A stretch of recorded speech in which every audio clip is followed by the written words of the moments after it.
Hi ನಮಸ್ಕಾರ, ನಾನು ವಸಂತ ಗಿಳಿಯಾರ್. ಇದು ಪಬ್ಲಿಕ್ ಮಿರರ್, ನಿಮ್ಮದೇ ಪ್ರತಿಬಿಂಬ. ನಾವಿವತ್ತು ಸಾಣೂರಿನಲ್ಲಿದ್ದೇವೆ. ಸಾಣೂರಿನ ದೇವಿ ಪ್ರಸಾದ್ ಶೆಟ್ಟಿಯವರ ಮನೆಗೆ ಬಂದಿದ್ದೇವೆ. ಏನು ವಿಶೇಷ ಅಂತ ಕೇಳಿದರೆ, ಒಂದು ಸಾಣೂರು ಎನ್ನುವಂತಹ ಒಂದು ಸುಂದರವಾದ ಪರಿಸರದ ನಡುವೆ ರಾಜೇಶ್ವರಿ ರೆಸಿಡೆನ್ಷಿಯಲ್ ಸ್ಕೂಲ್ ಎದ್ದು ನಿಲ್ತಾ ಇದೆ. ಅದರ ಬಗ್ಗೆ ದೇವಿ ಪ್ರಸಾದ್ ಶೆಟ್ಟಿಯವರನ್ನ ಮಾತಾಡ್ಸೋಣ ಅಂಥೇಳಿ ಅವ್ರನ್ನ ಈ ಕಾರ್ಯಕ್ರಮಕ್ಕೆ ಸ್ವಾಗತಿಸ್ತಾ ಇದ್ದಾನೆ. ದೇವಿ ಪ್ರಸಾದ್ ಶೆಟ್ಟಿಯವರು, ನಿಮಗೆ ಕಾರ್ಯಕ್ರಮಕ್ಕೆ ಪ್ರೀತಿಪೂರ್ವಕವಾಗಿ ಸ್ವಾಗತ. ನಮಸ್ಕಾರ. ನಮಸ್ಕಾರ. ಹೇಗಿದ್ರಿ? ಚೆನ್ನಾಗಿದ್ದೀನಿ ಸರ್. ದೇವಿ ಪ್ರಸಾದ್ ಶೆಟ್ರು ಅಂತ ಹೇಳಿದರೆ ಅವರೊಬ್ಬ ಉದ್ಯಮಿ, ಜೊತೆಗೆ ದೊಡ್ಡ ಸಂಘಟಕ, ರಾಷ್ಟ್ರೀಯ ಸ್ವಯಂ ಸೇವಕ ಸಂಘದ ಅತ್ಯಂತ ಜವಾಬ್ದಾರಿಯುತವಾದ ಸ್ಥಾನದಲ್ಲಿದ್ದವರು. ಮತ್ತು ಶೈಕ್ಷಣಿಕ ವ್ಯವಸ್ಥೆಯ ಜೊತೆಗೆ ದಶಕಗಳಷ್ಟು ಕಾಲ ಗಟ್ಟಿಯಾದ ಅನುಭವ. ಉದಾಹರಣೆಗೆ ಆಳ್ವಾಸ್ ವಿದ್ಯಾಸಂಸ್ಥೆಯ ಜೊತೆಗೆ ನೀವು ದುಡಿದವರು. ನಿಮಗೆ ಅದರ ನಂತರ ನೀವು ದೊಡ್ಡ ಉದ್ಯಮಿಯಾಗಿ ಗುರುತಿಸ್ಕೊಂಡ್ರಿ, ರಾಷ್ಟ್ರೀಯ ಸ್ತರದ ಸಂಘಟನೆ ಜೊತೆ ಗುರುತಿಸ್ಕೊಂಡ್ರಿ. ಈಗ ಶೈಕ್ಷಣಿಕ ವ್ಯವಸ್ಥೆಗೆ ಹೆಜ್ಜೆಯನ್ನು ಇಟ್ಟಿದ್ರಿ, ಅದು ಸಾಣೂರಿನಲ್ಲಿ. ಇದರ ಬಗ್ಗೆ ಏನು ಹೇಳ್ಬೋದು ನೀವು?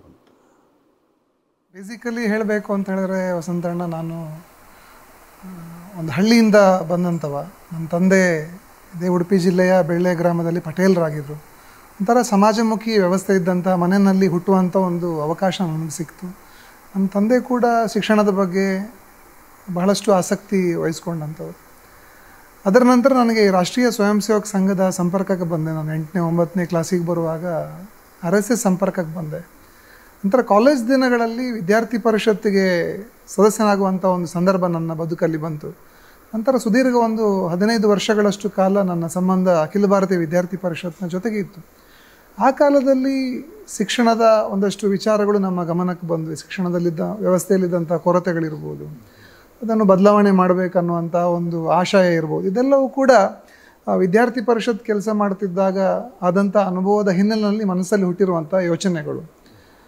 ಅದರ ನಂತರ ನಂದು ಸೌಭಾಗ್ಯವಶಾತ್ ನಾನು ವಿದ್ಯಾರ್ಥಿ ಪರಿಷತ್ನ ಪೂರ್ಣಾವಧಿ ಕಾರ್ಯಕರ್ತನಾಗಿ 4 ವರ್ಷ ಕೆಲಸ ಮಾಡಿದ ನಂತರ ನಮ್ಮ ಕರ್ನಾಟಕದ ಒಂದು ಬಹಳ ದೊಡ್ಡ ವಿದ್ಯಾಸಂಸ್ಥೆ ಆಗಿರುವಂತಹ ಆಳ್ವಾಸ್ ಶಿಕ್ಷಣ ಪ್ರತಿಷ್ಠಾನ, ಮೂಡುಬಿದಿರೆ ಆಳ್ವಾಸ್ ಶಿಕ್ಷಣ ಪ್ರತಿಷ್ಠಾನದಲ್ಲಿ ಕೆಲಸ ಮಾಡುವಂಥ ಒಂದು ಅವಕಾಶ ನನ್ನ ಪಾಲಿಗೆ ಬಂತು. ಅಲ್ಲಿ ಶಿಕ್ಷಣದ ಬೇರೆ ಬೇರೆ ಮಗ್ಗುಲುಗಳ ಪರಿಚಯ ಆಯಿತು. ಒಂದು ಶಿಕ್ಷಣ ಸಂಸ್ಥೆ ಹೇಗಿರಬೇಕು, ಅದನ್ನು ಹೇಗೆ ಬೆಳೆಸ್ಬೋದು ಅನ್ನುವಂಥ ಎಲ್ಲ ಅನುಭವಗಳು ಆ ವಿದ್ಯಾಸಂಸ್ಥೆಯಲ್ಲಿ ಆಯಿತು. ಆಳ್ವರ ಮಾರ್ಗದರ್ಶನ, ಅಲ್ಲಿಯ ಎಲ್ಲ ಸಿಬ್ಬಂದಿಗಳು, ವಿದ್ಯಾರ್ಥಿಗಳ ಒಡನಾಟ, ಹೆತ್ತವರ ನಿರೀಕ್ಷೆಗಳು, ಇದೆಲ್ಲದರ ಆಧಾರದಲ್ಲಿ ಶಿಕ್ಷಣ ಸಂಸ್ಥೆ ಹೇಗಿರಬೇಕು ಅನ್ನುವಂಥ ಒಂದು ಕಲ್ಪನೆ ನನ್ನ ಮನಸ್ಸಲ್ಲಿ ಬಂತು.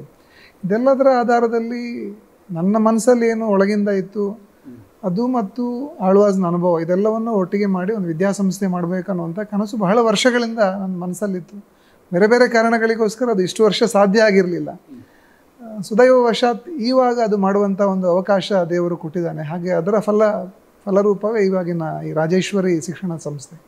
ಶಿಕ್ಷಣ ಕಾಶಿ ಅಂದರೆ ಅವಿಭಜಿತ ದಕ್ಷಿಣ ಕನ್ನಡ ಜಿಲ್ಲೆ. ಇದೇ ವಲಯದಲ್ಲಿ ನಿಮ್ಮ ಸಂಸ್ಥೆಯನ್ನು ಹೇಗೆ ವಿಭಿನ್ನ ಎನ್ನುವುದಾಗಿ ಹೇಳ್ತೀರಿ? ಅವಿಭಜಿತ ದಕ್ಷಿಣ ಕನ್ನಡ ಜಿಲ್ಲೆ 16 ವರ್ಷಗಳಿಂದ ಹೆಸರುವಾಸಿಯಾದಂಥ ವಿದ್ಯಾಸಂಸ್ಥೆಗಳನ್ನು ಕೊಟ್ಟಂತಹ ಜಿಲ್ಲೆ. ಇವತ್ತು ಉನ್ನತ ಶಿಕ್ಷಣವನ್ನು ನಮ್ಮ ಗಮನಕ್ಕೆ ತಗೊಂಡ್ರೆ ಇವತ್ತು ಮಣಿಪಾಲ ವಿದ್ಯಾಸಂಸ್ಥೆಗಳು ಜಗದ್ವಿಖ್ಯಾತವಾಗಿರುವಂಥ ವಿದ್ಯಾಸಂಸ್ಥೆಯನ್ನು ಜಗತ್ತಿಗೆ, ದೇಶಕ್ಕೆ ಕೊಟ್ಟಂತಹ ಒಂದು ಸಂಸ್ಥೆ. ಅದೇ ರೀತಿ ಬೇರೆ ಧರ್ಮಸ್ಥಳದ ವಿದ್ಯಾಸಂಸ್ಥೆಗಳಿರ್ಬೋದು, ಅಥವಾ ಆಳ್ವಾಸ್ ಶಿಕ್ಷಣ ಪ್ರತಿಷ್ಠಾನ ನಡೆಸ್ತಿರುವಂತಹ ವಿದ್ಯಾಸಂಸ್ಥೆಗಳಿರ್ಬೋದು, ಅಥವಾ ಇತ್ತೀಚಿನ ದಿನಗಳಲ್ಲಿ ಹುಟ್ಕೊಂಡಂತಹ ಅನೇಕ ಹೊಸ ಹೊಸ ವಿದ್ಯಾಸಂಸ್ಥೆಗಳು, ಜ್ಞಾನಸುಧದಂಥ ವಿದ್ಯಾಸಂಸ್ಥೆಗಳಿರ್ಬೋದು, ಎಲ್ಲರೂ ಕೂಡ ಒಂದು ಅತ್ಯುತ್ತಮವಾಗಿರುವಂಥ ವಿದ್ಯಾ ವ್ಯವಸ್ಥೆಯನ್ನು, ಶೈಕ್ಷಣಿಕ ವ್ಯವಸ್ಥೆಯನ್ನು ಇವತ್ತು ನಾಡಿನ ಜನರಿಗೆ ಕಲ್ಪಿಸಿಕೊಟ್ಟಿದ್ದಾರೆ. ಸೊ ಇವೆಲ್ಲವೂ ಕೂಡ ಸ್ವಲ್ಪ ಉನ್ನತ ಶಿಕ್ಷಣ, PUC ಮತ್ತು ಮೇಲ್ಪಟ್ಟ ಶಿಕ್ಷಣವನ್ನು ಕೊಡ್ತಾ ಇರೋದನ್ನು ನಾವು ನೋಡ್ತಾ ಇದ್ದೀವಿ. ಇನ್ನು ಪ್ರೈಮರಿ ಮತ್ತು ಸೆಕೆಂಡ್ರಿ ಎಜುಕೇಷನ್, ಪ್ರಾಥಮಿಕ ಮತ್ತು ಹಿರಿಯ ಪ್ರಾಥಮಿಕ ಮತ್ತು ಹೈಸ್ಕೂಲ್ ಹಂತಕ್ಕೆ ಬಂದಾಗ ಅವಿಭಜಿತ ದಕ್ಷಿಣ ಕನ್ನಡ ಜಿಲ್ಲೆಯಲ್ಲಿ ಅನೇಕ ವಿದ್ಯಾಸಂಸ್ಥೆಗಳಿದೆ. ಇವತ್ತು ಆ ಕಡೆ ಬಾರ್ಡ್ರಲ್ಲಿ, ನಮ್ಮ ಕರ್ನಾಟಕದ ಬಾರ್ಡ್ರಲ್ಲಿ ಶಾರದಾ ವಿದ್ಯಾಲಯ ಇದೆ, ಈ ಕಡೆ ಮೂಡುಬಿದಿರೆಯಲ್ಲಿ ಆಳ್ವಾಸ್ ವಿದ್ಯಾಸಂಸ್ಥೆಗಳಿದೆ, ಕಾರ್ಕಳದಲ್ಲೂ ವಿದ್ಯಾಸಂಸ್ಥೆಗಳಿವೆ, ಮಣಿಪಾಲದಲ್ಲಿದೆ. ಎಲ್ಲ ಕಡೆ ಕೂಡ ಒಳ್ಳೆಯ ವಿದ್ಯಾಸಂಸ್ಥೆಗಳೇ ಇದೆ. ಬಟ್ ನನ್ನ ಮನಸ್ಸಲ್ಲಿರುವಂಥದ್ದು ಇದೆಲ್ಲದಕ್ಕಿಂತ ಸ್ವಲ್ಪ ಭಿನ್ನವಾಗಿ ವಿಶೇಷವಾಗಿರುವಂಥ ಶಿಕ್ಷಣವನ್ನು ನಾವು ಕೊಡಬೇಕು ಅನ್ನುವಂಥ ಒಂದು ಕನಸು ನಮ್ಮ ಮನಸ್ಸಲ್ಲಿರುವಂಥದ್ದು. ಇವತ್ತು ನಮ್ಮ ಭಾರತೀಯ ಸಂಸ್ಕೃತಿಯನ್ನು ತಗೊಂಡ್ರೆ ಜಗತ್ತಿಗೆ ಒಂದು ಮಾರ್ಗದರ್ಶನವನ್ನು ಕೊಟ್ಟಂತಹ, ಜಗತ್ತಿನ ಜನರು ಹೇಗೆ ಬದುಕಬೇಕು ಅನ್ನೋದನ್ನು ಕಲಿಸ್ಕೊಟ್ಟಂತಹ ಒಂದು ವ್ಯವಸ್ಥೆ ನಮ್ಮ ಭಾರತೀಯ ಸಂಸ್ಕೃತಿ. ಇತ್ತೀಚಿನ ದಿನಗಳ ಒಂದು ಶೈಕ್ಷಣಿಕ ವ್ಯವಸ್ಥೆಯನ್ನು ನಾವು ಗಮನಿಸಿದರೆ ಎಲ್ಲೋ ಒಂದು ಕಡೆ ವಿದ್ಯಾರ್ಥಿಗಳು ಅದರಿಂದ ವಂಚಿತರಾಗ್ತಾ ಇದ್ದಾರೆ ಅನ್ನುವಂಥ ಒಂದು ಭಾವನೆ ನಮ್ಮ ಮನಸ್ಸಲ್ಲಿ ಮೂಡುತ್ತೆ. ಇವತ್ತು ನಮ್ಮ ವೇದಗಳ ಬಗ್ಗೆ ಇರುವಂತಹ ಮಾಹಿತಿ ಇರ್ಬೋದು, ಅಥವಾ ಮಹಾಭಾರತದಂತಹ, ರಾಮಾಯಣದಂತಹ ಐತಿಹಾಸಿಕ ವಿಚಾರಗಳ ಬಗ್ಗೆ ಇರುವಂಥ ವಿಚಾರ ಇರ್ಬೋದು, ಉಪನಿಷತ್ತುಗಳಿರ್ಬೋದು, ಇದೆಲ್ಲವೂ ಕೂಡ ಇವತ್ತು ವಿದ್ಯಾರ್ಥಿಗಳಿಗೆ ಕೊಡುವಂತಹ ಒಂದು ವ್ಯವಸ್ಥೆ ನಮ್ಮ ಶೈಕ್ಷಣಿಕ ವ್ಯವಸ್ಥೆಯಲ್ಲಿ ಇಲ್ಲ. ಅದೇ ರೀತಿ ಸಾಂಸ್ಕೃತಿಕವಾಗಿ ತಗೊಂಡ್ರೆ ಅತ್ಯಂತ ಶ್ರೇಷ್ಠವಾಗಿರುವಂತಹ ಒಂದು ಕಲೆಗಳನ್ನು ಜಗತ್ತಿಗೆ ಕೊಟ್ಟಂತಹ ದೇಶ ಯಾವುದು ಅಂತ ಹೇಳಿದ್ರೆ ಅದು ಭಾರತ. ಅದು ನೃತ್ಯ ಪ್ರಾಕಾರಗಳಲ್ಲಿರ್ಬೋದು, ಅಥವಾ ಸಂಗೀತ ಪ್ರಾಕಾರಗಳಲ್ಲಿರ್ಬೋದು, ಅಥವಾ ನಾಟಕ ರಂಗಕಲೆಗಳಿಗೆ ಸಂಬಂಧಪಟ್ಟದ್ದು, ಇದೆಲ್ಲವುದರಲ್ಲಿ ಕೂಡ ನಮ್ಮ ದೇಶ ಜಗತ್ತಿಗೆ ಅತ್ಯಂತ ಶ್ರೇಷ್ಠವಾಗಿರುವಂಥ ವಿಚಾರವನ್ನು ಕೊಟ್ಟಿದೆ. ನನ್ನ ಆಸೆ ಇರುವಂಥದ್ದು ಈ ರೆಗ್ಯುಲರ್ ಎಜುಕೇಷನ್ ಸಿಸ್ಟಮ್ನ ಜೊತೆಗೆ ಮಕ್ಕಳಿಗೆ ಇದನ್ನು ಕೂಡ ಶಿಕ್ಷಣದ ಭಾಗವನ್ನಾಗಿ ಕೊಡಬೇಕು.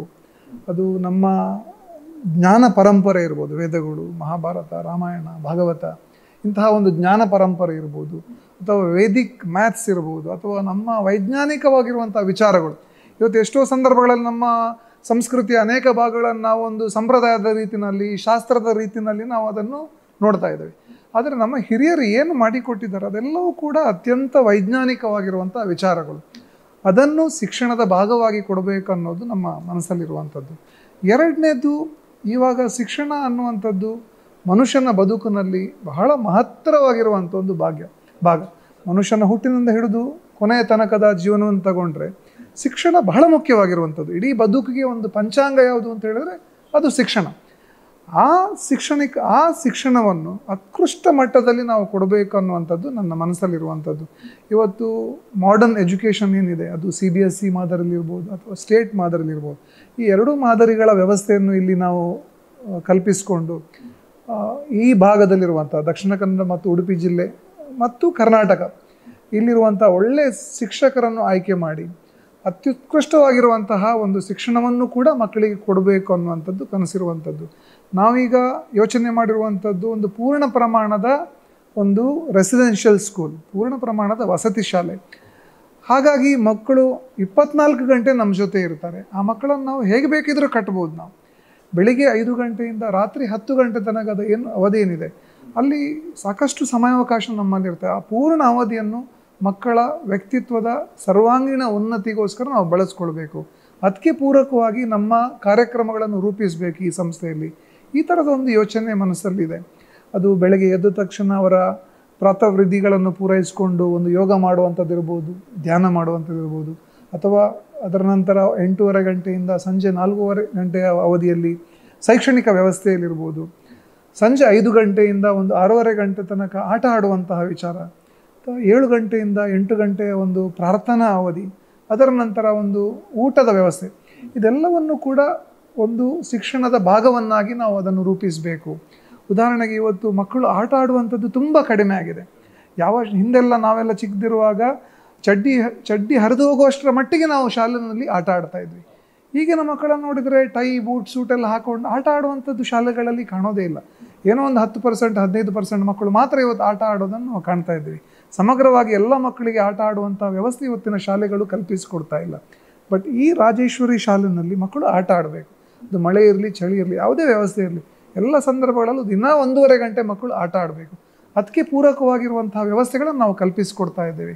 ಅದು ಸ್ಪೋರ್ಟ್ಸ್ ಆ್ಯಂಡ್ ಗೇಮ್ಸ್ ಎರಡೂ ವಿಭಾಗಗಳಲ್ಲಿ, ಅಥ್ಲೆಟಿಕ್ಸ್ ಇರ್ಬೋದು, ಅಥವಾ ಗುಂಪು ಆಟಗಳು, ಈಗ ಬೇರೆ ಬೇರೆ ಆಟಗಳು, ಕ್ರಿಕೆಟ್ ಇರ್ಬೋದು, ವಾಲಿಬಾಲ್ ಇರ್ಬೋದು, ಅಥವಾ ಬಾಸ್ಕೆಟ್ಬಾಲ್ ಇರ್ಬೋದು, ಸ್ಕೇಟಿಂಗ್ ಅಂತ ಒಂದು ಆಟ ಇರ್ಬೋದು, ಅಥವಾ ಸ್ವಿಮ್ಮಿಂಗ್ ಇರ್ಬೋದು, ಇದೆಲ್ಲದಕ್ಕೂ ಕೂಡ ಅತ್ಯಂತ ವೃತ್ತಿಪರವಾಗಿರುವಂತಹ ಒಂದು ತರಬೇತಿಯನ್ನು ಈ ಶಾಲೆಯಲ್ಲಿ ನಾವು ಕೊಡುವಂಥ ವ್ಯವಸ್ಥೆಯನ್ನು ಮಾಡಿದ್ದೇವೆ. ಈ ರೀತಿ ಮಕ್ಕಳು ಆಟ ಆಡಬೇಕು, ಮನಸ್ಸು ಬಿಚ್ಚಿ ಮಕ್ಕಳು ಆಟ ಆಡಬೇಕು ಅನ್ನೋದು ಒಂದು ಕಲ್ಪನೆ. ಎರಡನೇದು, ಬೆಳಿಗ್ಗೆ ಯೋಗ ಮತ್ತು ಧ್ಯಾನ. ಇವತ್ತು ಜಗತ್ತು ಅನೇಕ ಸಮಸ್ಯೆಗಳನ್ನು ಎದುರಿಸ್ತಾ ಇವೆ. ಇವತ್ತು ಮಕ್ಕಳಲ್ಲಿ ಅನೇಕ ಸಮಸ್ಯೆಗಳನ್ನು ನಾವು ಕಾಣ್ತಾ ಇದ್ದೇವೆ. ಚಿಕ್ಕ ಚಿಕ್ಕ ಮಕ್ಕಳಲ್ಲಿ ನಾವು ಡಿಪ್ರೆಷನ್ನು, ಸ್ಟ್ರೆಸ್ಸು, ಈ ಥರದ ಸಮಸ್ಯೆಗಳನ್ನೆಲ್ಲ ನಾವು ಅಬ್ಸರ್ವ್ ಮಾಡ್ತಾ ಇದ್ದೇವೆ. ನಮ್ಮ ಹಿರಿಯರು ಇದಕ್ಕೆಲ್ಲ ಸೊಲ್ಯೂಷನ್ ಕೊಟ್ಟಿದ್ದಾರೆ. ನಮ್ಮ ಒಂದು ಯೋಗ ಅಂದ ತಕ್ಷಣ ಖಾಲಿ ನಾವು ಯೋಗಾಸನದ ಬಗ್ಗೆ ನಾವು ಯೋಚನೆ ಮಾಡ್ತೇವೆ. ನಾವು ಇಲ್ಲಿ ಕೊಡುವಂಥದ್ದು ಒಂದು ಸಮಗ್ರ ಯೋಗದ ಕಲ್ಪನೆ ಮಕ್ಕಳಿಗೆ. ಯೋಗ ಇರ್ಬೋದು, ಧ್ಯಾನ ಇರ್ಬೋದು, ಪ್ರಾಣಾಯಾಮ ಇರ್ಬೋದು, ಇದೆಲ್ಲ ಏನು ಹಿರಿಯರು ಕೊಟ್ಟಂತಹ ಒಂದು ಶ್ರೇಷ್ಠವಾಗಿರುವಂಥ ನಾಲೆಜ್, ಆ ಜ್ಞಾನ ಏನಿದೆ, ಆ ಯೋಗ ಅದನ್ನು ಪೂರ್ಣ ಮಕ್ಕಳಿಗೆ ನಾವು ಕಲಿಸ್ಕೊಡ್ಬೇಕು ಅನ್ನುವಂಥ ಒಂದು ಕಲ್ಪನೆ. ಅದರ ಆಧಾರದಲ್ಲಿ ಮಕ್ಕಳ ವ್ಯಕ್ತಿತ್ವ ಬೆಳೆಸಬೇಕು ಅನ್ನುವಂಥದ್ದು ಯೋಚನೆ ಇರುವಂಥದ್ದು. ಇನ್ನು ಸಾಂಸ್ಕೃತಿಕ ವಿಚಾರಕ್ಕೆ ಬಂದಾಗ, ಇವತ್ತು ನಮ್ಮಲ್ಲಿ ಒಂದು 100 ವಿಧದ ಕಲೆಗಳು ನಮ್ಮ ದೇಶದಲ್ಲಿದೆ. ಬಹುಶಃ ನಾವೆಲ್ಲ ಕಡೆ ನಾವು ಭಾಷಣದಲ್ಲಿ ಹೇಳ್ಕೊಳ್ತೀವಿ, ಜಗತ್ತಿನ ಜನರು ಮಾಂಸವನ್ನು ಅಥವಾ ಯಾವುದೇ ರೀತಿಯ ಆಹಾರವನ್ನು ಬೇಯಿಸಿ ತಿನ್ನೋದನ್ನು ಕಲಿಯೋದಕ್ಕಿಂತ ಮೊದಲು ಇಲ್ಲಿ ಉತ್ಕೃಷ್ಟವಾಗಿರುವಂತಹ ಒಂದು ಸಂಸ್ಕೃತಿ ಆಗಿ ಹೋಗಿತ್ತು ಅಂತ ನಾವು ಇತಿಹಾಸದಲ್ಲಿ ತಿಳ್ಕೊಳ್ತೀವಿ. ಬಟ್ ಇವಾಗ ನಾವು ಅನೇಕ ಸಂದರ್ಭದಲ್ಲಿ ವಿದೇಶಿಯರ ಮುಂದೆ ನಾವು ಒಂಥರ ನಮ್ಮಲ್ಲಿ ಕೀಳರಿಮೆ ಮೂಡಬಲ್ಲಂಥ ವಾತಾವರಣವನ್ನು ಕೂಡ ನಾವು ಕಾಣ್ತಾ ಇದ್ದೀವಿ. ನಮ್ಮ ಸಂಸ್ಕೃತಿಯ ಪರಿಚಯವನ್ನೇ ನಾವು ಮಾಡ್ತಾ ಇಲ್ಲ ಮಕ್ಕಳಿಗೆ. ಇವತ್ತು ಸಾಂಸ್ಕೃತಿಕ ಕಲೆಗಳು, ಉದಾಹರಣೆಗೆ ಭರತನಾಟ್ಯ ಇರ್ಬೋದು, ಅಥವಾ ಬೇರೆ ಬೇರೆ ನೃತ್ಯ ಪ್ರಕಾರಗಳು, ಕೂಚಿಪುಡಿ ಇರ್ಬೋದು, ಒಡಿಸ್ಸಿ ಇರ್ಬೋದು, ಅಥವಾ ಮಣಿಪುರಿ ನೃತ್ಯ ಇರ್ಬೋದು, ಕಥಕ್ ಇರ್ಬೋದು, ಕಥಕ್ಕಳಿ ಇರ್ಬೋದು, ಈ ರೀತಿ 10 ನೃತ್ಯ ಪ್ರಕಾರಗಳು, ಇದನ್ನು ಮಕ್ಕಳಿಗೆ ಕಲಿಸ್ಕೊಡ್ಬೇಕನ್ನುವಂಥ ಒಂದು ಕನಸು ನಮ್ಮದು. ಅದೇ ರೀತಿ ಮ್ಯೂಸಿಕ್, ಕರ್ನಾಟಿಕ್ ಮ್ಯೂಸಿಕ್ ಇರ್ಬೋದು, ಅಥವಾ ಹಿಂದೂಸ್ತಾನಿ ಮ್ಯೂಸಿಕ್ ಇರ್ಬೋದು, ಅಥವಾ ನಮ್ಮದೇ ದೇಶದಲ್ಲಿ ಜನಪದೀಯವಾಗಿ ಬೆಳೆದಿರುವಂತಹ ಮ್ಯೂಸಿಕ್ ಇರ್ಬೋದು, ಇದನ್ನು ಕೂಡ ಮಕ್ಕಳಿಗೆ ನಾವು ಕಲಿಸ್ಕೊಡ್ಬೇಕು ಅನ್ನುವಂಥದ್ದು ಕನಸು ಈ ಶಾಲೆ ಹೊಂದಿರುವಂಥದ್ದು.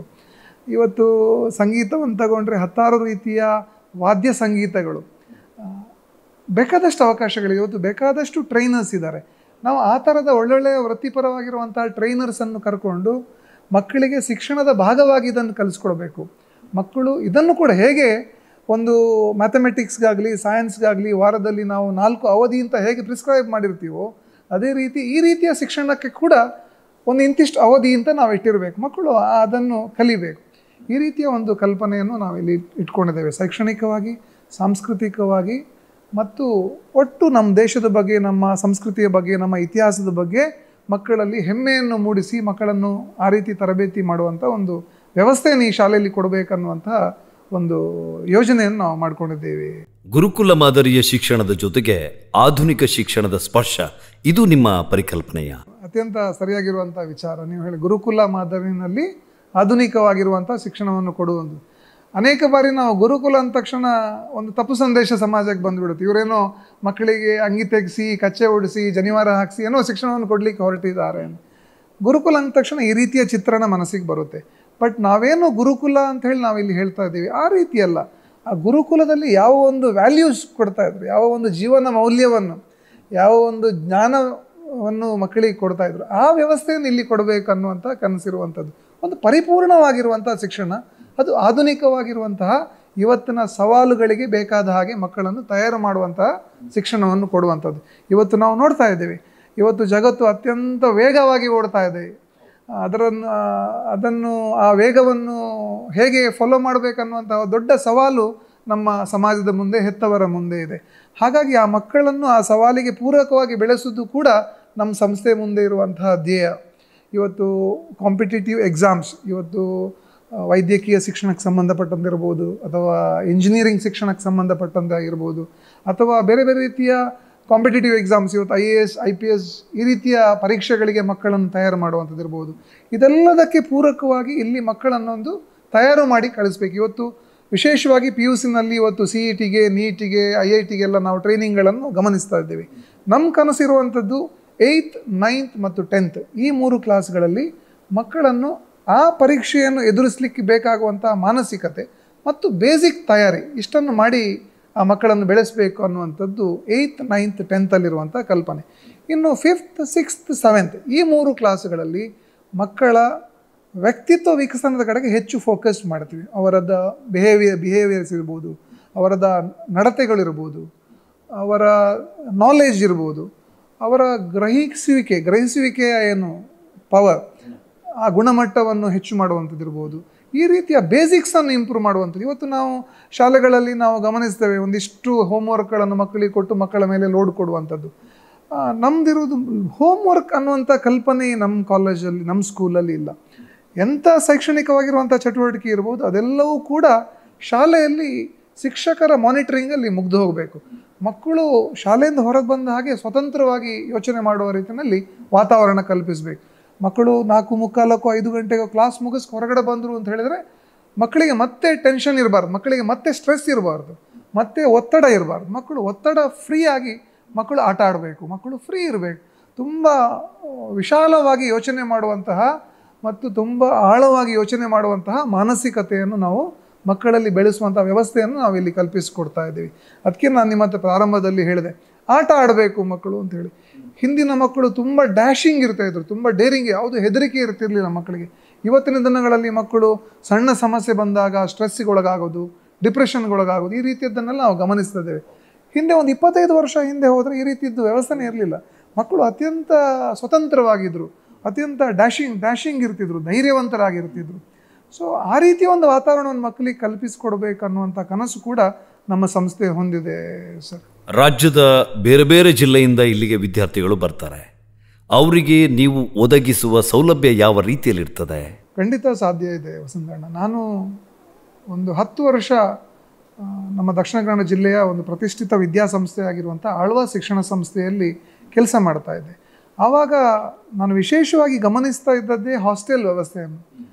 ಸುಮಾರು 10,000ದಷ್ಟು ಮಕ್ಕಳು ಆ ಕಾಲದಲ್ಲಿ, ಅಷ್ಟು ಮಕ್ಕಳ ಜವಾಬ್ದಾರಿಯನ್ನು ನಾನು ತಗೊಳ್ತಾ ಇದ್ದೆ. ನಾನು ಸ್ಟೂಡೆಂಟ್ ವೆಲ್ಫೇರ್ ಆಫೀಸರ್ ಆಗಿ 10 ವರ್ಷ ನಾನು ಅಲ್ಲಿ ಕೆಲಸ ಮಾಡಿದ್ದೆ. ಸೊ ಮಕ್ಕಳ ಕಷ್ಟಗಳು, ಮಕ್ಕಳ ಸವಾಲುಗಳು, ಮಕ್ಕಳ ಮಧ್ಯೆ ಬರುವಂಥ ಸಮಸ್ಯೆಗಳು, ಇದೆಲ್ಲದರ ಒಂದು ಸಮಗ್ರ ಅರಿವು ಆ ಕಾಲದಲ್ಲಿ ನನಗೆ ಆಗಿತ್ತು. ಅದನ್ನೆಲ್ಲ ಒಂದು ಸಮಗ್ರವಾಗಿ ಹೇಗೆ ಎದುರಿಸಬಹುದು ಅನ್ನುವಂಥ ಒಂದು ಅನುಭವ ಕೂಡ ಆ ಕಾಲದಲ್ಲಿ ಆಗಿತ್ತು ನನಗೆ. ಅತ್ಯಂತ ಉತ್ಕೃಷ್ಟವಾಗಿರುವಂಥ ಅನುಭವ, ಒಂದು ಜೀವನಾನುಭವ ಅಂತ ಹೇಳ್ಬೋದು. ಬೇರೆ ಬೇರೆ ರೀತಿಯ ಮಕ್ಕಳು ಆ ಕಾಲದಲ್ಲಿ ಬರ್ತಾಯಿದ್ರು.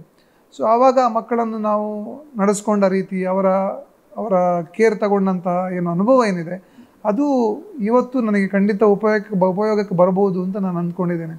ಸಹಜವಾಗಿ ಬೇರೆ ಬೇರೆ ದೂರದ ಊರುಗಳಿಂದ ಬಂದಾಗ ಹೆತ್ತವರಿಗೆ ತುಂಬ ನಿರೀಕ್ಷೆ ಇರ್ತದೆ. ನಾನು ಗಮನಿಸ್ತಾ ಇದ್ದೆ, ಇಲ್ಲಿಗೆ ಬರುವಂತಹ ಮಕ್ಕಳ ಪೇರೆಂಟ್ಸ್, ನಮ್ಮ ದಕ್ಷಿಣ ಕನ್ನಡ ಜಿಲ್ಲೆ ಅಥವಾ ಉಡುಪಿ ಜಿಲ್ಲೆಗೆ ಓದಲಿಕ್ಕೆ ಅಂತ ಬರುವಂಥ ಮಕ್ಕಳ ಪೇರೆಂಟ್ಸ್ ಏನಿದ್ದಾರೆ ಅತ್ಯಂತ ಶ್ರೀಮಂತರೇನೂ ಅಲ್ಲ. ಸಾಮಾನ್ಯ ಮಧ್ಯಮ ವರ್ಗದವರು, ಕೆಳ ಮಧ್ಯಮ ವರ್ಗದವರು, ಸಾಮಾನ್ಯ ಶ್ರೀಮಂತ ವರ್ಗದವರು ಹೆಚ್ಚಿನವರು ಅವರ ಮಕ್ಕಳನ್ನು ದಕ್ಷಿಣ ಕನ್ನಡ ಜಿಲ್ಲೆಗೆ ತುಂಬ ನಿರೀಕ್ಷೆಯನ್ನು ಇಟ್ಕೊಂಡು ಕಳಿಸ್ತಾರೆ. ತುಂಬ ಕಷ್ಟಪಟ್ಟು ಅವರ ಹೊಲ ಅಡವಿಟ್ಟು ಅಥವಾ ಬಂಗಾರ ಅಡವಿಟ್ಟು ಮಕ್ಕಳನ್ನು ಓದಿಸಲಿಕ್ಕೆ ಕಲಿಸಿದಂಥ ಅನೇಕ ಪೇರೆಂಟ್ಸನ್ನು ಕೂಡ ನಾವು ಗಮನಿಸಿದ್ದೇವೆ. ಆ ನಿಟ್ಟಿನಲ್ಲಿ ನಮಗೆ ತುಂಬ ಜವಾಬ್ದಾರಿ ಇದೆ. ಹಾಗಾಗಿ ಅವರ ನಿರೀಕ್ಷೆಯನ್ನು ನಾವು ಸಾಕಾರ ಮಾಡುವಂಥದ್ದು ಕೂಡ ನಮ್ಮ ಒಂದು ಜವಾಬ್ದಾರಿ. ಸೊ ಅನೇಕ ಬಾರಿ ಅನೇಕ ವಿದ್ಯಾಸಂಸ್ಥೆಗಳಲ್ಲಿ ಏನಾಗ್ತದೆ ಅಂತ ಹೇಳಿದ್ರೆ, ವಿದ್ಯಾಸಂಸ್ಥೆಯ ಮ್ಯಾನೇಜ್ಮೆಂಟ್ ಅಂತ ಹೇಳಿದ್ರೆ ಒಂಥರ ಪೊಲೀಸ್ ವ್ಯವಸ್ಥೆ ರೀತಿಯಲ್ಲಿ ಅನ್ನುವಂಥ ಒಂದು ಭಾವನೆ ಮಕ್ಕಳಲ್ಲಿ ಬರುತ್ತೆ. ಬಟ್ ಅದು ಹಾಗೆ ಆಗಬಾರ್ದು. ನಾವು ತಕ್ಷಣಕ್ಕೆ ಮಕ್ಕಳ ಪೇರೆಂಟ್ ಆಗಬೇಕು. ನಾವು ಹೇಗೆ ನಮಗೆ ಇಲ್ಲಿ ಬಂದಂಥ ಮಕ್ಕಳು ಅವರ ತಂದೆ ತಾಯಿ 500 ಕಿಲೋಮೀಟ್ರ್ 600 ಕಿಲೋಮೀಟ್ರ್ ದೂರದ ರಾಯಚೂರಿನಲ್ಲೋ ಬೀದರಲ್ಲೋ ಇರ್ತಾರೆ, ಅಥವಾ ಬೆಂಗಳೂರಿನಂಥ ಮಹಾನಗರದಲ್ಲಿ ಇರ್ತಾರೆ. ಇಲ್ಲಿ ಬಂದಾಗ ಅವರಿಗೆ ಇಮಿಡಿಯೇಟ್ ಪೇರೆಂಟ್ ಯಾರು ಅಂತ ಹೇಳಿದರೆ ನಾವೇ ಅವರಿಗೆ ಇಮಿಡಿಯೇಟ್ ಪೇರೆಂಟ್. ಅದು ನನ್ನಿಂದ ಹಿಡಿದು ನಮ್ಮ ಸಂಸ್ಥೆಯ ಕಾರ್ಯದರ್ಶಿಯವರು ಇರ್ಬೋದು, ಅಥವಾ ನಮ್ಮ ಸಂಸ್ಥೆಯ CEO ಅವರು ಇರ್ಬೋದು, ಅಥವಾ ನಮ್ಮ ಸಂಸ್ಥೆಯ ಒಬ್ಬ ವಾರ್ಡನ್ ಇರ್ಬೋದು, ಅಥವಾ ಪ್ರಿನ್ಸಿಪಾಲ್ ಇರ್ಬೋದು. ಇವರೆಲ್ಲರೂ ಕೂಡ ತಕ್ಷಣಕ್ಕೆ ಒಂದು ಪೇರೆಂಟ್ನ ರೋಲನ್ನು ಅವರು ಪ್ಲೇ ಮಾಡಬೇಕು. ನಾನು ಯಾವತ್ತೂ ಹೇಳೋದುಂಟು, ನಮ್ಮ ವಾರ್ಡನ್ಗಳಿರ್ಬೋದು, ಬೇರೆ ಬೇರೆ ನಮ್ಮ ಸಿಬ್ಬಂದಿಗಳಿರ್ಬೋದು, ನಾವು we are not the police, we are the immediate parents to those kids. ನಾವು ಅವರಿಗೆ ತಕ್ಷಣಕ್ಕೆ ಪೇರೆಂಟ್. ಆಮೇಲೆ ಉಳಿದೆಲ್ಲವೂ ಕೂಡ ಮತ್ತೆ ಮಗು ಫಸ್ಟಿಗೆ ನಮ್ಮ ಹತ್ರ ಸಂತೋಷದಲ್ಲಿರಬೇಕು. ಮಗುವಿಗೆ ಯಾವುದೋ ಒಂದು ಬಂಧನದಲ್ಲಿದ್ದೇನೆ ನಾನು, ಯಾವುದೋ ಒಂದು ವ್ಯವಸ್ಥೆಯಲ್ಲಿ ನಾನು ಸಿಕ್ಕಾಕೊಂಡಿದ್ದೇನೆ ಅನ್ನುವಂಥ ಭಾವನೆ ಮಗುವಿಗೆ ಯಾವತ್ತೂ ಬರಬಾರ್ದು. ಅದಕ್ಕೋಸ್ಕರವಾಗಿ ಬೆಳಗ್ಗೆ 5 ಗಂಟೆಯಿಂದ ರಾತ್ರಿ 10 ಗಂಟೆಯವರೆಗೆ ವೈವಿಧ್ಯಮಯವಾಗಿರುವಂಥ ಚಟುವಟಿಕೆಗಳು. ಉದಾಹರಣೆಗೆ, ಒಂದು ಮಗು ತಂದೆ ತಾಯಿ ಜೊತೆಗೆ ಇರುವಾಗ ವಾರಕ್ಕೆ ಒಂದು ಸರ್ತಿ ಪೇಟೆ ಸುತ್ತೋದಕ್ಕೆ ಹೋಗುತ್ತೆ, ತಿಂಗಳಲ್ಲಿ ಒಮ್ಮೆನೋ 2 ಬಾರನೋ ಸಿನಿಮಾ ನೋಡೋದಕ್ಕೆ ಹೋಗುತ್ತೆ, ಮತ್ತು ಯಾವುದೋ ಒಂದು ಸೈಟ್ ಸೀಯಿಂಗ್ ಹೋಗುತ್ತೆ. ಈ ರೀತಿ ಚಟುವಟಿಕೆಯಿಂದ ಕೂಡಿರುತ್ತದೆ ಮಗು. ಇಲ್ಲಿಗೆ ಬಂದಾಗ ಆ ಚಟುವಟಿಕೆಗಳಿಂದ ಮಗು ವಂಚಿತ ಆಗಬಾರ್ದು. ಅದಕ್ಕೋಸ್ಕರ ನಾವು ಯೋಚನೆ ಮಾಡಿರುವಂಥದ್ದು, ತಿಂಗಳಲ್ಲಿ ಕನಿಷ್ಠ 3 ಬಾರಿ ಆ ಮಗು ನಮ್ಮ ಕ್ಯಾಂಪಸ್ ಬಿಟ್ಟು ಹೊರಗಡೆ ಹೋಗಬೇಕು. ಸುಮ್ಮನೆ ಪೇಟೆ ಸುತ್ತಾಡ್ಲಿಕ್ಕೆ ಕೂಡ ಹೋಗಬೇಕು, ಯಾವುದೊಂದು ಸಿನಿಮಾ ನೋಡಲಿಕ್ಕೆ ಹೋಗಿ, ಒಂದು ಐಸ್ ಕ್ರೀಮ್ ತಿನ್ನೋದಕ್ಕೆ ನಾವು ಅವ್ರ ಜೊತೆ ಪೇರೆಂಟಾಗಿ ಹೋಗಬೇಕು. ಅಥವಾ ಯಾವುದೋ ಕುದುರೆಮುಖದಂತಹ ಪ್ರದೇಶಕ್ಕೋ, ಆಗುಮೆ ಅಂಥ ಪ್ರದೇಶಕ್ಕೋ, ಅಥವಾ ಕಾಪ್ನ ಬೀಚ್ನಂಥ ಪ್ರದೇಶಕ್ಕೂ ಮಕ್ಕಳನ್ನು ನಾವು ಕರ್ಕೊಂಡು ಹೋಗಬೇಕು. ಅವರಿಗೆ ಪ್ರಕೃತಿಯ ಪರಿಚಯ ಕೂಡ ಮಾಡಿಕೊಡೋದು ನಮ್ಮ ಒಂದು ಜವಾಬ್ದಾರಿ ಅಂತ ಕೂಡ ನಾನು ಭಾವಿಸಿದ್ದೇನೆ. ಈ ರೀತಿ ಮಕ್ಕಳನ್ನು ನಿರಂತರವಾಗಿ ಚಟುವಟಿಕೆಗಳಲ್ಲಿ ತೊಡಗಿಸಿಕೊಳ್ಳೋದ್ರಿಂದಾಗಿ ಮಕ್ಕಳು ಸಂತೋಷವಾಗಿರ್ಲಿಕ್ಕೆ ಸಾಧ್ಯ ಆಗುತ್ತೆ. ಅದರ ಜೊತೆಗೆ ಕ್ಯಾಂಪಸ್ನ ಒಳಗಡೆ ನಿರಂತರ ಚಟುವಟಿಕೆಗಳು, ಅದು ಸಾಂಸ್ಕೃತಿಕವಾಗಿ ಬೌದ್ಧಿಕವಾಗಿರುವಂತಹ ಚಟುವಟಿಕೆಗಳು. ಮಕ್ಕಳಲ್ಲಿ ಉದಾಹರಣೆಗೆ ಸಾಕಷ್ಟು ಟ್ಯಾಲೆಂಟ್ಸ್ ಇರುತ್ತೆ, ಮಕ್ಕಳಲ್ಲಿ ಅತ್ಯಂತ ಪ್ರತಿಭೆಗಳಿರುತ್ತೆ. ಆ ಪ್ರತಿಭೆಗಳನ್ನು ಹುಡುಕಿ ಆ ಪ್ರತಿಭೆಗಳಿಗೆ ಬೇಕಾದಂಥ ಒಂದು ಪೂರಕ ವೇದಿಕೆಯನ್ನು ಕೂಡ ಕೊಡೋದು ನಮ್ಮ ಸಂಸ್ಥೆಯ ಜವಾಬ್ದಾರಿ ಅಂತ ನಾನು ಭಾವಿಸಿದ್ದೇನೆ. ಈಗ ನಮ್ಮ ಶಾಲೆಯಲ್ಲಿ ಓದುವಂಥ ಮಕ್ಕಳ ಮಧ್ಯೆ ಅನೇಕ ಮಕ್ಕಳು ಸಂಗೀತದಲ್ಲಿ ಒಳ್ಳೆದಿರ್ಬೋದು, ಅಥವಾ ಡ್ಯಾನ್ಸ್ ಮಾಡೋದರಲ್ಲಿ ಒಳ್ಳೆದಿರ್ಬೋದು, ಅಥವಾ ಭಾಷಣ ಮಾಡೋದರಲ್ಲಿ ಒಳ್ಳೆದಿರ್ಬೋದು, ಕ್ವಿಝಲ್ಲಿ ಒಳ್ಳೆದಿರ್ಬೋದು, ಅಥವಾ ಯಾವುದೋ ಒಂದು ಗೇಮಲ್ಲಿ, ಯಾವುದೋ ಒಂದು ಸ್ಪೋರ್ಟ್ಸಲ್ಲಿ ಒಳ್ಳೆದಿರ್ಬೋದು. ಅವರಿಗೆಲ್ಲರಿಗೂ ಕೂಡ ಒಂದು ಸೂಕ್ತವಾಗಿರುವಂಥ ವೇದಿಕೆಯನ್ನು ನಿರ್ಮಾಣ ಮಾಡೋದು ಕೂಡ ನಮ್ಮ ಸಂಸ್ಥೆಯ ಜವಾಬ್ದಾರಿ ಅಂತ ನಾನು ಭಾವಿಸಿದ್ದೇನೆ. ನಾವು ಯಾಕೆ ನಿಮ್ಮ ಸಂಸ್ಥೆಗೆ ನಮ್ಮ ಮಗುವನ್ನು ಕಳಿಸ್ಕೊಡ್ಬೇಕು ಎನ್ನುವ ಪ್ರಶ್ನೆ ಪೋಷಕರದ್ದಾಗಿದ್ದರೆ ಅದಕ್ಕೆ ನಿಮ್ಮ ಉತ್ತರವೇನು? ಇವತ್ತು 5ನೇ ಕ್ಲಾಸಿಂದ 10ನೇ ಕ್ಲಾಸ್ ನಾವೇನು ಹೇಳ್ತೀವಿ, ನಮ್ಮ ಶಾಲೆಯಲ್ಲಿ ವ್ಯವಸ್ಥೆ ಇರುವಂಥದ್ದು 5th ಇಂದ 10th ಸ್ಟ್ಯಾಂಡರ್ಡ್ವರೆಗಿನ ವ್ಯವಸ್ಥೆ. ಈ ವಯಸ್ಸು ಅನ್ನುವಂಥದ್ದು ಅತ್ಯಂತ ಅಮೂಲ್ಯವಾಗಿರುವಂಥ ಒಂದು ವಯಸ್ಸು. ಒಂದು ಮಗುವಿನ ಜೀವನದಲ್ಲಿ ಈ ವಯೋಮಾನ ಅನ್ನುವಂಥದ್ದು ಬಹಳ ಮುಖ್ಯವಾಗಿರುವಂಥದ್ದು. ಸೊ ಈ ವಯೋಮಾನದಲ್ಲಿ ರಾಜೇಶ್ವರಿಗೆ ಯಾಕೆ ಮಗುವನ್ನು ಸೇರಿಸಬೇಕು ಅನ್ನುವಂಥ ಒಂದು ಪ್ರಶ್ನೆಯನ್ನು ನೀವು ಕೇಳ್ತಾ ಇದ್ದೀರಿ. ಸೊ ಇಲ್ಲಿ ನಮ್ಮ ವಿದ್ಯಾಸಂಸ್ಥೆಯನ್ನು ತಗೊಂಡ್ರೆ ಇಲ್ಲಿನ ಕ್ಯಾಂಪಸ್ ಸುಮಾರು ಒಂದು 20 ಎಕರೆಯಷ್ಟು ವಿಶಾಲವಾಗಿರುವಂತಹ ಒಂದು ಕ್ಯಾಂಪಸ್ಸಲ್ಲಿ ಈ ವಿದ್ಯಾಸಂಸ್ಥೆ ತಲೆ ಎತ್ತಿದೆ. ಅತ್ಯಂತ ಉತ್ಕೃಷ್ಟ ದರ್ಜೆಯ ಕಾಲೇಜು ಕಟ್ಟಡ ಮತ್ತು ಹಾಸ್ಟೆಲ್ ಕಟ್ಟಡವನ್ನು ನಾವಿಲ್ಲಿ ವ್ಯವಸ್ಥೆ ಮಾಡಿದ್ದೇವೆ. ಅದೇ ರೀತಿ ಮಕ್ಕಳಿಗೆ ಬೇಕಾದಂತಹ ಆಟ ಆಡೋದಕ್ಕೆ ಬೇಕಾದಂತಹ ಕ್ರೀಡಾಂಗಣದ ವ್ಯವಸ್ಥೆ ಇರ್ಬೋದು. ಸುಮಾರು ಒಂದು 3 ಎಕರೆಯಷ್ಟು ಜಾಗವನ್ನು ನಾವು ಒಂದು ಕ್ರೀಡಾಂಗಣಕ್ಕೋಸ್ಕರವಾಗಿ ನಾವು ಮೀಸಲಿಟ್ಟಿದ್ದೇವೆ. ಜೊತೆಗೆ ಇವತ್ತಿನ ದಿನಮಾನದಲ್ಲಿ ಒಂದು ಸ್ವಿಮ್ಮಿಂಗ್ ಅನ್ನುವಂಥದ್ದು ಇವತ್ತು ಒಂದು ಟ್ರೆಂಡಿಂಗ್.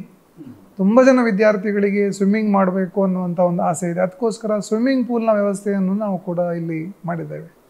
ಅದರ ಜೊತೆಗೆ ಇವತ್ತು ಆಧುನಿಕವಾಗಿರುವಂತಹ ಕೆಲವು ಕ್ರೀಡಾ ವ್ಯವಸ್ಥೆಗಳು, ಇವತ್ತು ಬಾಸ್ಕೆಟ್ಬಾಲ್ಗೆ ಬೇಕಾದಂಥ ವ್ಯವಸ್ಥೆ ಇರ್ಬೋದು, ಅಥವಾ ಶಟಲ್ ಬ್ಯಾಡ್ಮಿಂಟ್ಗೆ ಬೇಕಾದಂತಹ ಒಂದು ಇಂಡೋರ್ ವ್ಯವಸ್ಥೆ ಇರ್ಬೋದು, ಅಥವಾ ಸ್ಕೇಟಿಂಗ್. ಇವತ್ತು ಸ್ಕೇಟಿಂಗ್ ಬಗ್ಗೆ ಬಹಳಷ್ಟು ಮಕ್ಕಳಲ್ಲಿ ಆಸಕ್ತಿಯನ್ನು ನಾವು ಕಾಣ್ತಾ ಇದ್ದೇವೆ. ಅದಕ್ಕೆ ಬೇಕಾದಂಥ ಸ್ಕೇಟಿಂಗ್ನ ಒಂದು ಟ್ರ್ಯಾಕ್, ಈ ರೀತಿಯ ಎಲ್ಲ ಉತ್ಕೃಷ್ಟವಾಗಿರುವಂಥ ವ್ಯವಸ್ಥೆಗಳನ್ನು ನಾವು ಇಲ್ಲಿ ಕಲ್ಪಿಸಿಕೊಂಡಿದ್ದೇವೆ. ಮತ್ತು ಇವತ್ತು ನಮ್ಮ ದಕ್ಷಿಣ ಕನ್ನಡದ ಜಿಲ್ಲೆಯ ವಾತಾವರಣವನ್ನು ತಗೊಂಡ್ರೆ ಇವತ್ತು ತುಂಬ ದಿನದಿಂದ ದಿನಕ್ಕೆ ಬಿಸಿಲು ಹೆಚ್ಚಾಗ್ತಾ ಇರೋದನ್ನು ನಾವು ಗಮನಿಸ್ತಾ ಇದ್ದೇವೆ. ಒಂದು ಕಾಲದಲ್ಲಿ AC ಅನ್ನುವಂಥದ್ದು ನಾವು ಲಕ್ಸುರಿ ಅನ್ನುವಂಥ ಒಂದು ವಿಚಾರವನ್ನು ನಾವು ಹೊಂದಿದ್ವಿ.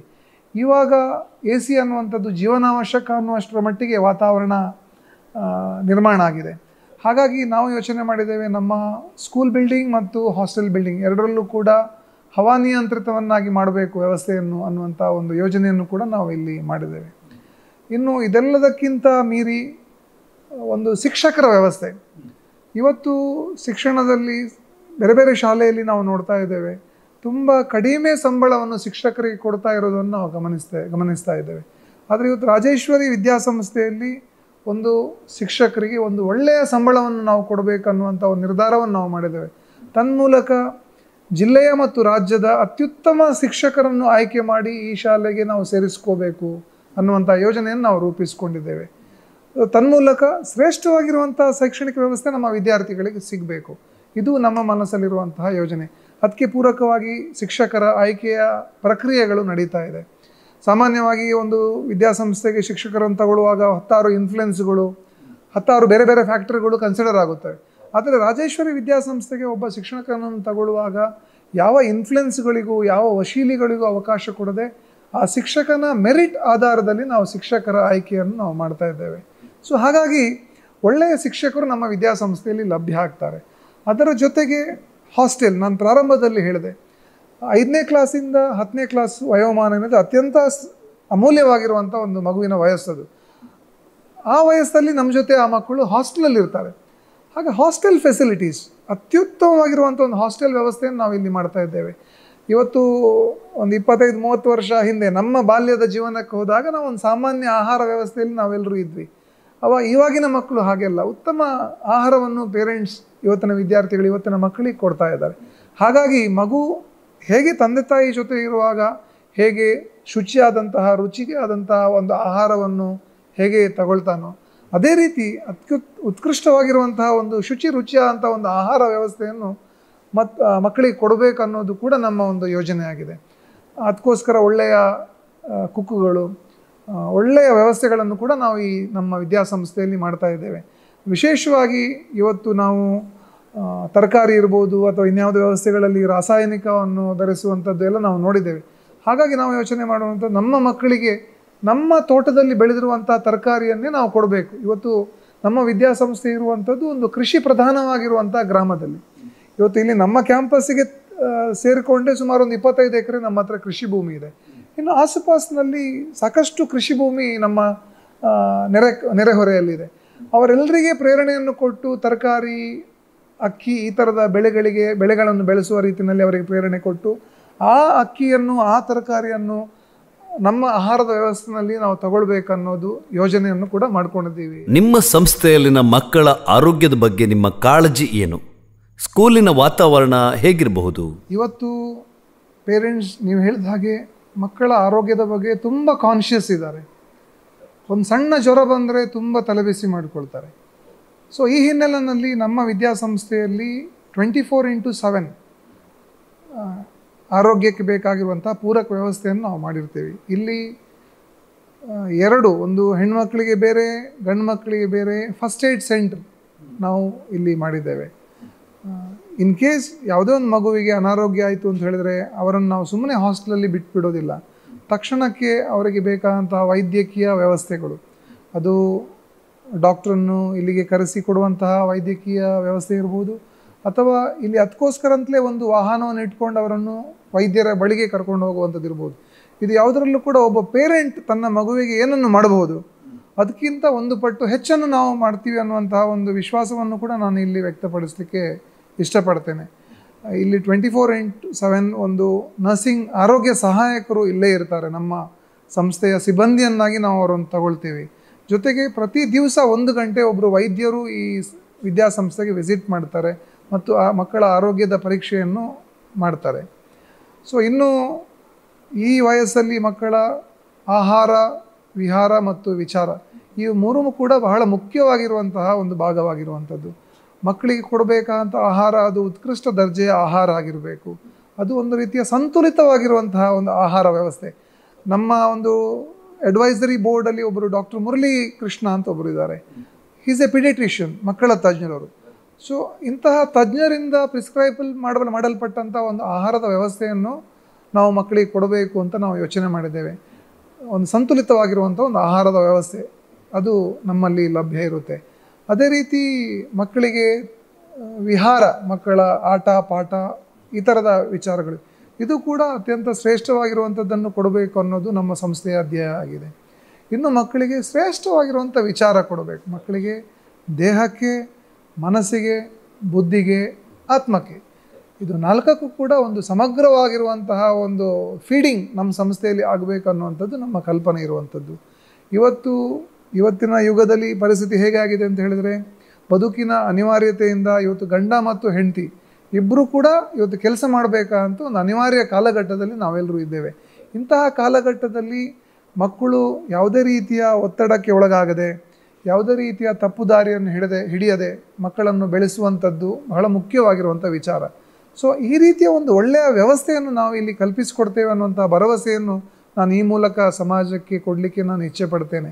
ಇವತ್ತು ಉದಾಹರಣೆಗೆ ಒಂದು ಮುಂಬೈ ಅಂತ ಮಹಾನಗರವನ್ನು ತಗೊಂಡ್ರೆ ಇರ್ಬೋದು, ಅಥವಾ ಬೆಂಗಳೂರು ಇರ್ಬೋದು, ಅಥವಾ ಮಿಡಲ್ ಈಸ್ಟ್ ದುಬೈ, ಸೌದಿ ಇಂತಹ ದೇಶಗಳಿರ್ಬೋದು. ಇದೆಲ್ಲವನ್ನು ತಗೊಂಡ್ರೆ ಕರ್ನಾಟಕದವರು ಸಾಕಷ್ಟು ಮಂದಿ ಅಲ್ಲಿ ತಮ್ಮ ಬದುಕಿಗೋಸ್ಕರ ಹೋಗಿ ಕೆಲಸ ಮಾಡ್ತಾ ಇರೋದನ್ನು ನಾವು ಗಮನಿಸಿದ್ದೇವೆ.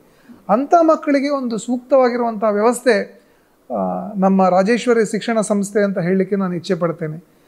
ಅತ್ಯುತ್ತಮವಾಗಿರುವಂಥ ಕ್ಯಾಂಪಸ್, ಅತ್ಯುತ್ತಮವಾಗಿರುವಂಥ ಹಾಸ್ಟೆಲ್, ಅತ್ಯುತ್ತಮವಾಗಿರುವಂತಹ ಒಂದು ಶೈಕ್ಷಣಿಕ ವ್ಯವಸ್ಥೆ ಇದೆಲ್ಲವನ್ನು ಕೂಡ ನಾವು ರಾಜೇಶ್ವರಿ ಶಿಕ್ಷಣ ಸಂಸ್ಥೆಯಲ್ಲಿ ಒದಗಿಸ್ತಾ ಇದ್ದೇವೆ. ಅಡ್ಮಿಷನ್ ಯಾವಾಗ ಆರಂಭ ಆಗತ್ತೆ ಮತ್ತು ಅದಕ್ಕಿರುವ ಮಾನದಂಡಗಳೇನು?